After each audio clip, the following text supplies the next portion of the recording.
আসসালামু আলাইকুম। সপ্তম শ্রেণীর প্রিয় শিক্ষার্থীরা, আমরা এই পর্বে পড়ব তোমাদের গণিত বইয়ের আ পৃষ্ঠা নম্বর ১১২ এর ১১ নম্বর অঙ্ক। দেখো, পিতার বর্তমান বয়স পুত্রের বর্তমান বয়সের ৬ গুণ।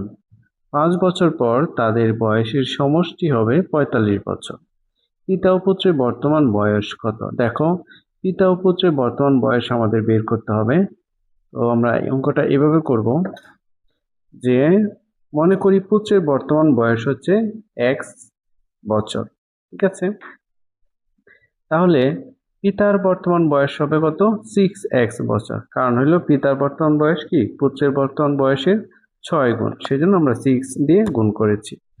5 বছর পর পুত্রের বয়স হবে, বর্তমান বয়সে যেহেতু x বছর, তো 5 বছর পর কি হবে? আরো কি হবে? 5 বছর বেশি হবে, অর্থাৎ যোগ করতে হবে x + 5 বছর।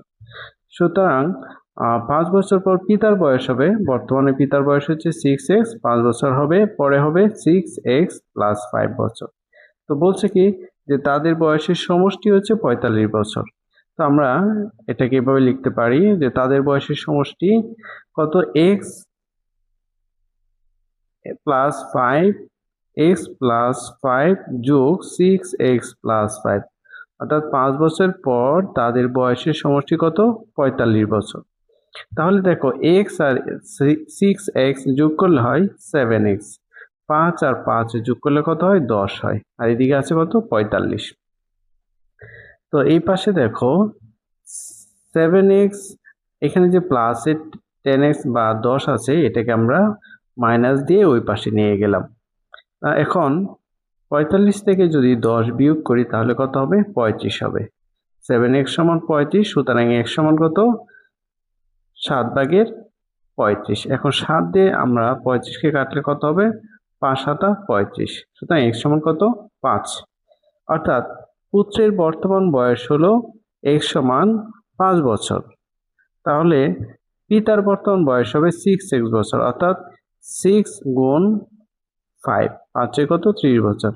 সুতরাং পিতার বয়স 5 বছর ও সুতরাং পুত্রের বয়স 5 বছর ও পিতার বর্তমান বয়স কত হবে? 30 বছর। শিক্ষার্থীরা, 12 নম্বর অঙ্কে দেখো, সারা ও সাবার বয়সের অনুপাত 2:3। তাদের দুজনের বয়সের সমষ্টি হলো 30 বছর। কার বয়স কত? দেখো, তো মনে করি সারার বর্তমান বয়স x বছর, এটা আমরা মনে করলাম।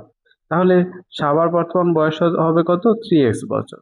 আর দুইজনের বর্তমান বয়সের সমষ্টি অর্থাৎ যোগ করলে কত হয়? 30 হয়। আমরা প্রশ্ন মতে লিখেছি 2x + 3x সমান কত? 30। তো 2 আর 3 এ যোগ করলে কত? 5 হয়। x আর x এ x, অর্থাৎ 2x আর 3x যোগ করলে কত হয়? 5x। এদিকে আছে কত? 30। সুতরাং x সমান কত হবে? এই 5টা কি নিচে যাবে, 5 দিয়ে 30 কে কাটলে কত হবে? 5 × 6 = 30। সুতরাং x সমান হলো 6 বছর। তাহলে সারার বয়স হবে কত? সারার বর্তমান বয়স ছিল 2x বছর। তো 2 × x এর জায়গায় বসাবো কত? 6। তাহলে 2 × 6, অর্থাৎ 6 দুগুণে কত? 12 বছর। ঠিক একইভাবে সাবার বয়স হবে 3x বছর। x এর মান পেয়েছি আমরা কত? 6 বছর। সুতরাং কত? 3 × 6 কত? 18, অর্থাৎ 18 বছর। তো আমরা সাবার বর্তমান বয়স পেয়েছি 12 বছর, সারার বর্তমান বয়স পেয়েছি কত? 12 বছর, এবং সাবার পেয়েছি 18 বছর। শিক্ষার্থীরা, 13 নম্বর অঙ্কে দেখো, একটি ক্রিকেট খেলায় ইমন ও সুমনের মোট রান সংখ্যা 58। দুইজনের মোট রান সংখ্যা 58। ইমনের রান সংখ্যা সুমনের রান সংখ্যার দ্বিগুণের চেয়ে 5 রান কম। তো ওই খেলায় ইমনের রান সংখ্যা কত? দেখো, ইমনের রান সংখ্যা হচ্ছে সুমনের রান সংখ্যার দ্বিগুণের চেয়েও 5 কম। ঠিক আছে, তাহলে আমরা লিখতে পারি, মনে করি সুমনের রান হচ্ছে কত? x। সুমনের কত? x। তাহলে ইমনের রান হবে কত? 2x - 5। কারণ হচ্ছে ইমনের রান সংখ্যা হচ্ছে এই সুমনের দ্বিগুণ। সুমনের দ্বিগুণ হচ্ছে 2x, তার থেকে আবার 5 রান কম, তার মানে 2x - 5। এখন দুজনের মোট রান সংখ্যা হচ্ছে 58। তাহলে আমরা মোট বলে দুইটাকে আমরা যোগ করলাম, অর্থাৎ x + 2x - 5। দুজনের রান সংখ্যাকে কি করেছি, যোগ করেছি। তাহলে দেখো এক্স আর 2x হলো 3x, 5টা মাইনাসের ওই পাশে যাবে, প্লাস হয়ে যাবে। ওকে, তাহলে 3x সমান কত, 58 আর 5-এ কত, 63, 58 আর 5-এ 63। তাহলে x সমান হবে, এই 3টা নিচে যাবে, 3 দিয়ে যদি 63-কে কাটি, দেখো 3 দোকানে কত, 6, 2 আর 3 একে 3, 21। সুতরাং x সমান কত পেয়েছি, 21। সুতরাং সুমনের রাউন্ড সংখ্যা হলো 21, আর ইমনের রাউন্ড সংখ্যা কত ছিল, 2x - 5। ঠিক আছে, তাহলে 2x, x এর জায়গায় আমরা 5 মানে কত, x এর জায়গায় আমরা বসাবো 21। ঠিক আছে, তাহলে 2 × 21, তো 2 আর 21 গুণ করলে হয় 42। এ থেকে আমরা 5 বাদ দিব, 5 দিলে কত হবে, 37 হবে। তো আনসার হবে কত, ইমনের রাউন্ড সংখ্যা কত পেয়েছি, 37 পেয়েছি, আর সুমনের পেয়েছি 21 রান। শিক্ষার্থীরা 14 নম্বর অঙ্কে দেখো, একটি ট্রেন ঘন্টায় 30 কিলোমিটার বেগে চলে কমলাপুর রেল স্টেশন থেকে নারায়ণগঞ্জ স্টেশনে পৌঁছালো। ট্রেনটির বেগ ঘন্টায় 25 কিলোমিটার হলে 10 মিনিট সময় বেশি লাগতো। দুই স্টেশনের মধ্যে দূরত্ব কত? ওকে, তো মনে করি দুই স্টেশনের দূরত্ব আমাদের বের করতে হবে। তো মনে করি দুই স্টেশনের দূরত্ব হচ্ছে x। এখানে 10 মিনিট, 10 মিনিটকে আমরা ঘন্টায় নিব, ঘন্টায় মিনিটকে ঘন্টায় নিলে 60 দিয়ে ভাগ করতে হয়, সেই জন্য 10কে 60 দিয়ে ভাগ করে কি করেছি, আমরা ঘন্টায় নিয়েছি, যেহেতু 60 মিনিট সমান 1 ঘন্টা। ওকে, এখন ট্রেনটি 30 কিলোমিটার যায় কত, 1 ঘন্টায়, 1 কিলোমিটার যায় 30/1, সুতরাং x কিলোমিটার, মোট দূরত্ব কত, x কিলোমিটার যায় কত, x/30 বা 30। আবার ট্রেনটি 25 কিলোমিটার যায় 1 ঘন্টায়, 1 কিলোমিটার যায় কত, 1/25, 25। সুতরাং x কিলোমিটার যায় x/কত, 25। এখন এই দুইটার পার্থক্য হলো এই যে, আমরা 10 মিনিট পার্থক্য না, আমরা 10 মিনিটকে কিসে নিয়েছিলাম, ঘন্টায় নিয়েছিলাম, যেহেতু এটা কি ঘন্টা, এটাও কি ঘন্টা, তো এই দুইটায় থেকে আমরা বিয়োগ করব, অর্থাৎ x/25 - x/30 সমান হলো কি 10 মিনিট। 10 মিনিট মানে কি 10/কত, 60। ওকে, তাহলে 25 আর 30 এর লসাগু হলো কত, 150।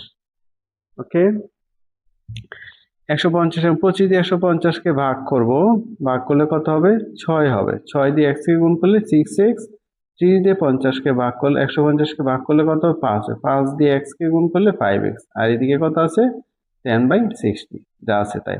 তো এই পাশে দেখো 6x থেকে 5x চলে গেলে একটা x রইল, আর নিচে 150। আর এদিকে যদি আমরা কাটাকাটি করি, এই 0 এই 0 কাটলে 1/6 থাকতেছে। তাহলে এখন আর করি, দেখো তাহলে এই আর গুণ করলে হবে 6x, আর 150 যাবে 1 এর সাথে, সুতরাং কি 6x সমান কত, 150। তো x সমান কত হবে, এই 6টা চলে যাবে নিচে, 150 থাকবে উপরে। এটাকে যদি আমরা কাটি তাহলে এখানে হবে 25, অর্থাৎ x এর মান আমরা পেয়েছি কত, 25। সুতরাং নির্ণীয় দুই স্টেশনের মধ্যে দূরত্ব হলো 25 কিলোমিটার। শিক্ষার্থীরা 15 নম্বর অঙ্কে দেখো, একটি আয়তাকার জমির দৈর্ঘ্য প্রস্থের 3 গুণ, দৈর্ঘ্য প্রস্থের 3 গুণ, জমিটির পরিসীমা হচ্ছে 40 মিটার, জমিটির দৈর্ঘ্য ও প্রস্থ নির্ণয় করো। ঠিক আছে, তো আমরা লিখতে পারি, যেহেতু আয়তাকার জমির প্রস্থ x মিটার আমরা ধরে নিলাম, তাহলে দৈর্ঘ্য কত হবে, এই প্রস্থের 3 গুণ, তার মানে দৈর্ঘ্য হবে 3x মিটার। তো আমরা জানি আয়তাকার ক্ষেত্রে পরিসীমা হলো 2 × দৈর্ঘ্য যোগ প্রস্থ। আয়তাকার জমির পরিসীমা কি, 2 × দৈর্ঘ্য যোগ প্রস্থ। দৈর্ঘ্য পেয়েছি কত, প্রস্থ পেয়েছি x মিটার, আর দৈর্ঘ্য পেয়েছি কত, 3x মিটার, অর্থাৎ 2 × x + 3x। 2 দিয়ে এটাকে গুণ করি, 2 দিয়ে x কে গুণ করি, তাহলে কত, 2x। 2 দিয়ে আবার 3 দোকানে কত, 6x, অর্থাৎ 6x। দুইটা যোগ করলে কত হলো, 8x। আচ্ছা, তো এটা পরিসীমা কত দেওয়া আছে, পরিসীমা দেওয়া আছে 40, অর্থাৎ 8x সমান কত, আমরা 40 লিখতে পারি। x সমান কত, 8 যাবে নিচে, 40 থাকবে উপরে, যেহেতু এটা গুণ সংখ্যা, গুণ সম্পর্ক, সেই জন্য এটা নিচে চলে গেল। 8 দিয়ে যদি 40-কে কাটো, 5 × 8 = 40, সুতরাং x সমান কত 5 বা 5। তো জমিটি প্রস্থ আমরা পেয়েছি 5 মিটার। তো দৈর্ঘ্য কত হবে 3x, যেহেতু 3 গুণন x মানে হচ্ছে 5 3 5 15 মিটার। সুতরাং নির্ণয় জমিটির দৈর্ঘ্য হলো 15 মিটার আর প্রস্থ হলো 5 মিটার। এটাই হলো উত্তর। শিক্ষার্থীরা আমরা 7.2টা সম্পূর্ণ করেছি। আশা করি অঙ্কগুলো বুঝতে পেরেছো। আর কোনো সমস্যা আছে কিনা একটু কমেন্টসে জানিয়ে দিও। আল্লাহ হাফেজ।